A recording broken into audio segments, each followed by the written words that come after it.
All right, guys, welcome to David Dudley Outdoors. And yes, this is going to be a pretty cool lesson. We're getting into the fall time of the year, winter time of the year. That's when underspins are going to shine the best, okay? That's going to be one of your best baits to throw. And when it comes to underspins, it's a disciplined lure, okay? Swim baits are the same way, but underspins is a lure that you have to discipline yourself with. Now, what are we going to talk about in today's video? We're going to talk about how to rig your baits, okay? What do I like to throw? Lines, rods. What else are we going to talk about? We're going to talk about cadence. How do you fish a underspin for bass? Where do you look for the bass? Where do you go for the bass when it comes to fishing an underspin? There's a lot of information that comes with fishing an underspin for bass. So we're going to start off with this. Yes, we're still in the intro part, but we're going to have a lot to cover today.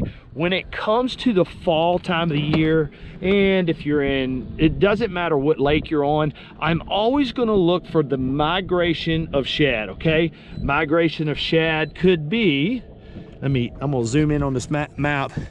So migration could be, like you see this creek right here, that creek, you see this creek right here.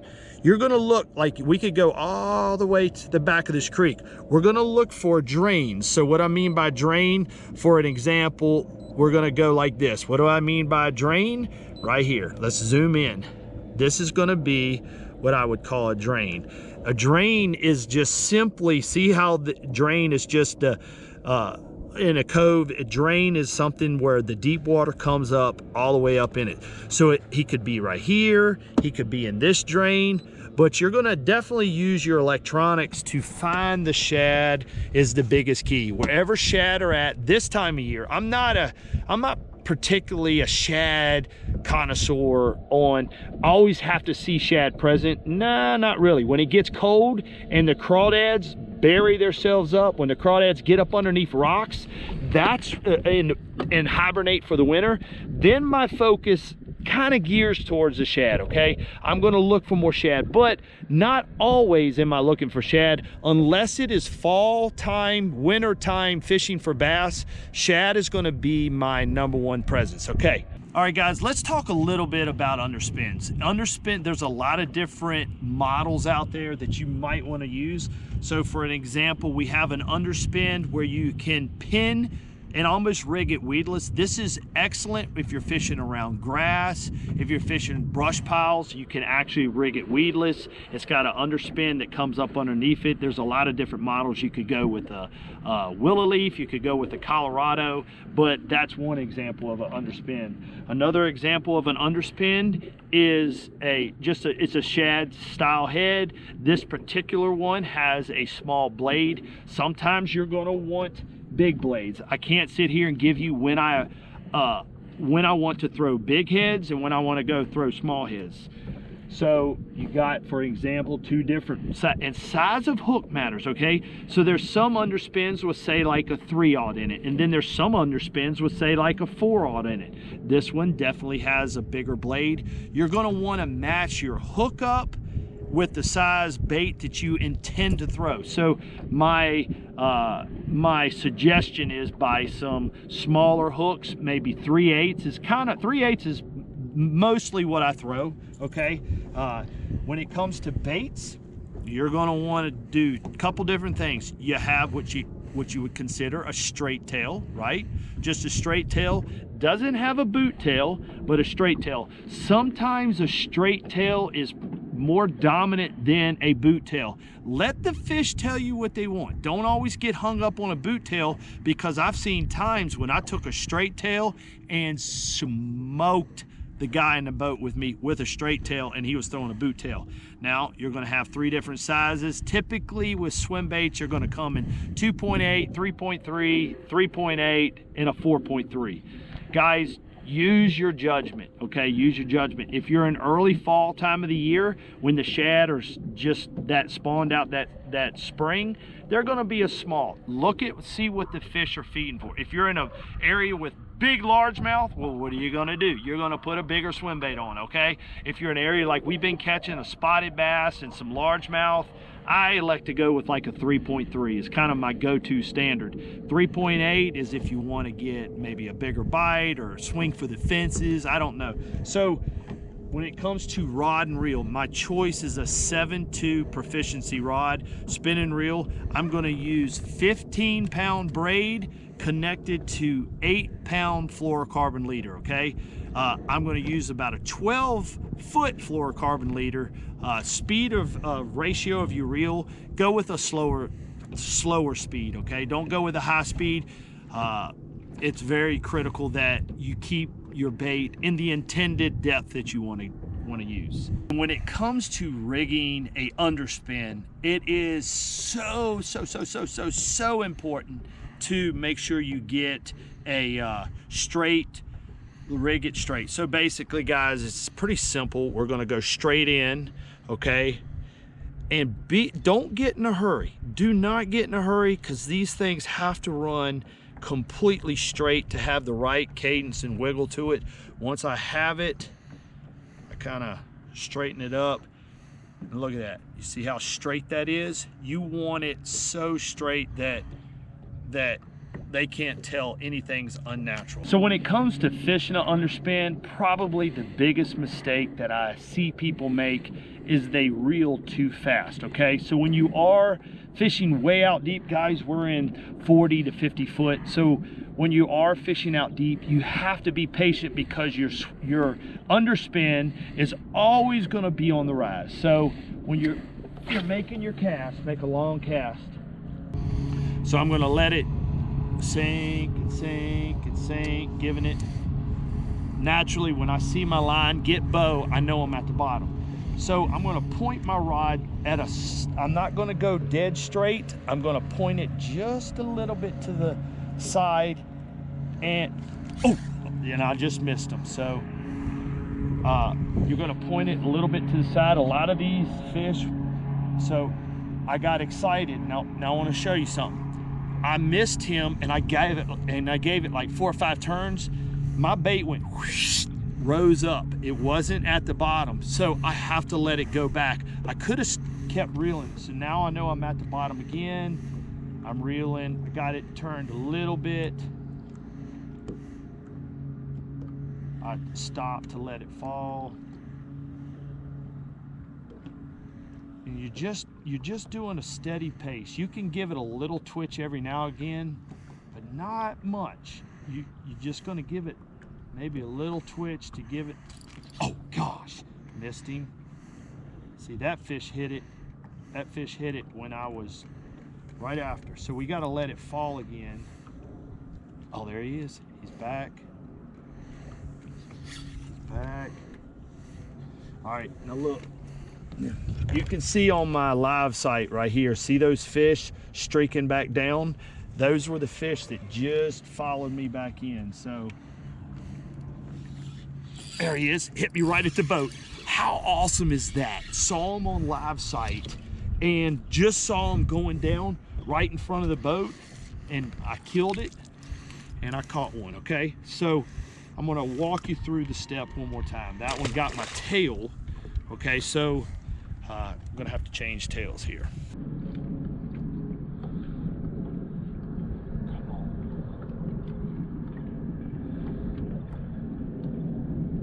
See how far away I was?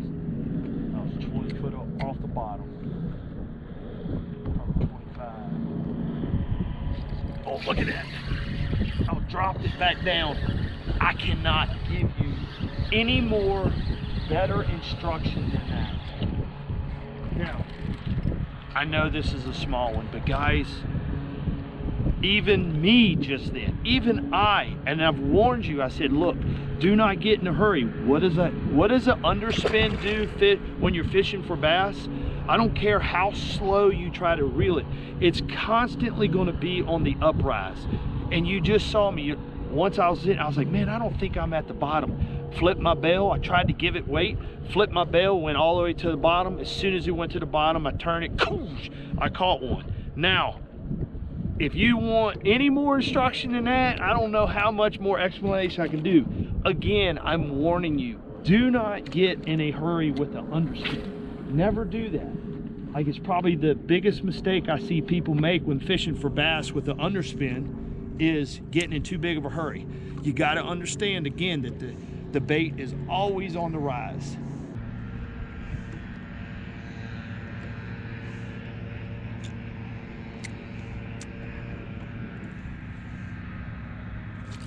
Look at that, guys. Oh my gosh, is that awesome? That's the second time that I caught myself not having it at the bottom. Those fish were following. Uh-oh, got a jumper. Guys, I've said it so many times. You can be so close, but yet so far away. Again, you just watch me go, hey, I'm not at the bottom. And it doesn't mean fish are always at the bottom. And what I mean by that is this. You can, like, let's just say you're fishing over 40 foot. Sometimes the fish are gonna be 20 foot suspended. But what are you gonna do? You're gonna count down your lure to 20 feet and then start your retrieve, okay? Every 5 or 6 feet, you're coming, it's gonna be on a rise, so you wanna pause and you wanna maintain that 20-foot level. Right now, in this particular situation, the fish are at the bottom. And me not being on the bottom, it just irritates them. It triggers them into biting. The more you can keep it in front of their face, the more they're gonna be like, and then they bite it. So keeping it at the bottom, again, you just saw me keep myself honest, okay? Keeping myself honest at the bottom. I did that, and as soon as I got back to the bottom, started retrieve, they can't take it. It's just coming by. It's like a Dorito chip coming by their head. So here we go. I'm gonna make a cast. I'm gonna let it go down. I can already see them on my live sight right here. I know they're just to the left, which is full. My live sight, Lowrance live sight, is forward looking. So. All right, I'm letting it go to the bottom. Again, guys, we're in 50 foot of water. The bigger the line you use, okay, like say you're just using 12-pound fluorocarbon, yes, fluorocarbon sinks, but yet it's gonna make your bait rise a lot more than using small, thinner lines. So here we go. All right, so now we're just reeling slow. I'm not doing much, guys. Oh, just got a bite. I'm not doing much. I gotta let it go down. Oh, he bit it as soon as it went down. They're biting it. Oh gosh, they are mauling it.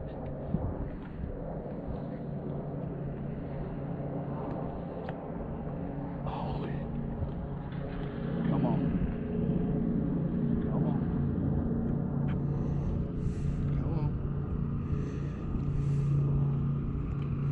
Probably going to be coming in on my live site.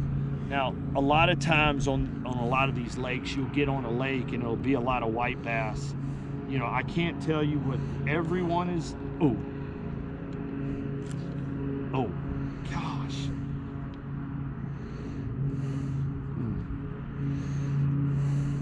Now let's watch and see if they're following on the live site. Probably some should start coming in. Yep, there they are. Look at that. Look at this one coming in. 2 of them. 3. Look at the whole school right here. Look at that. The whole school followed me in. I told you they were going to be.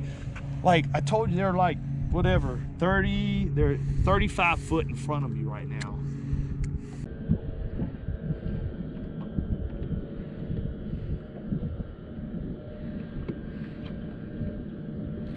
Oh, there they are. They are. See, immediately I stopped. See how high it came up off the bottom with that hook set? It come up off the bottom. There he is again. There he is. Got him. Oh my gosh. So this example that I'm giving you is, everybody's like, when you jerk, you miss one, you like keep it going. Well, ooh, oh, dang. That was a good one. It doesn't matter. So the example of that one is, when I set the hook, I was on the bottom. When I set the hook, it rose like whatever, let's just say 15 foot. I don't know, I can't give you exact math. Let's just say it came up 15 foot. Well, if I just would have stopped, oh, I missed one, and just kept reeling, well, I'm 15 foot up off the bottom, and then I'm just reeling up off the bottom. But I disciplined myself to flip the bail, let it get right back down to the bottom, and as soon as I did, I got another bite. See, fishing an underspin is really pretty simple. So what I like to do is, I have no idea whatever. So we're gonna let it fall. Let it fall. I'll let it fall. It's probably down 17 foot 6 inches right now. 20 foot 3 inches. 22.7. 30.6. Okay, now that we're at the bottom, I like to point my rod kind of at my lure a little bit like this. And what you got to do, you got to maintain that bottom contact. And that is the key. And if you turn and face away from your lure, the fish are more apt to think that you can't see them. Oh, I just had a bite. See, that fish didn't know that I was looking at him. So let's see if we can get another bite. So you turn around. You gotta let it go back down to the bottom. Okay, we're there.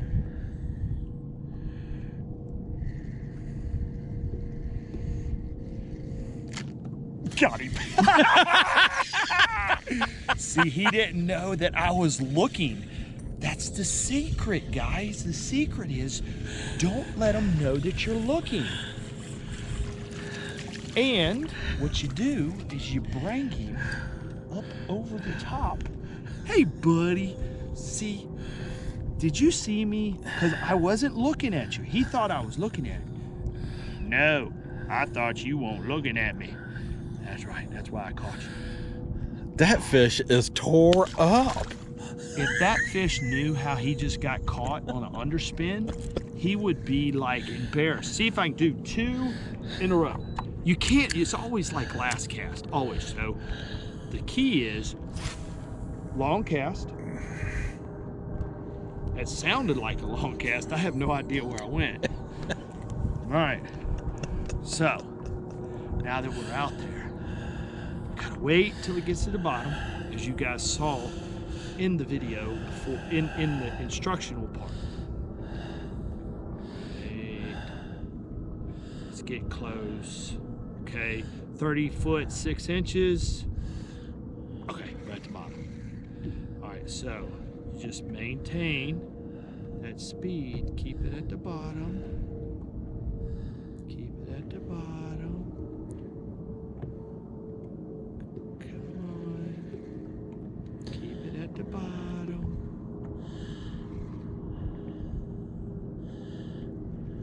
He doesn't know I'm looking at him. Watch.